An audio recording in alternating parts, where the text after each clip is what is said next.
રાજકોટની વાત કરવામાં આવે તો 15 તારીખના રોજ રાજકોટના યુનિવર્સિટી પોલીસ મથક વિસ્તારમાં આવેલ રૈયાધાર વિસ્તારમાં રહેતા ભાવેશ વડવી નામના યુવકની કેટલાક ભરવાડ યુવકો દ્વારા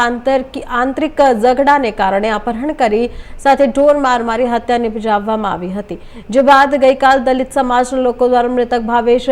વડવીની ડેડ બોડી લઈ રાજકોટના સિવિલ હોસ્પિટલ ચોક પાસે આવેલ બાબા સાહેબ આંબેડકરના પુતળા પાસે બેસી ગયા હતા અને હત્યામાં સામેલ આરોપીને તાત્કાલિક પકડી કડકમાં કડક સજા આપવામાં આવે તેવી માંગ કરવામાં આવી હતી। તો આથી સમગ્ર ઘટનાને પગલે રાજકોટ પોલીસ વિભાગની યુનિવર્સિટી પોલીસ દ્વારા મૃતક ભાવેશ વડવીની હત્યામાં સામેલ સાગર જોગરાડા, ગોપાલ જોગરાડા અને રવિ જોગરાડા એમ 3 આરોપીની ધરપકડ કરવામાં આવી હતી।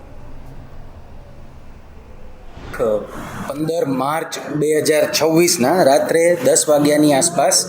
એક મારામારીની ઘટના બનેલી હતી રાજકોટ શહેર ખાતે, જે અંતર્ગત યુનિવર્સિટી પોલીસ સ્ટેશન ખાતે હત્યાના પ્રયાસ બાબતે ફરિયાદ દાખલ કરવામાં આવી હતી અને તેમાં સામેલ 3 આરોપીઓ અત્યારે સાગર જોગરાણા, ગોપાલ જોગરાણા તથા રવિ જોગરાણાની રાજકોટ શહેર પોલીસ દ્વારા ધરપકડ કરવામાં આવેલી છે।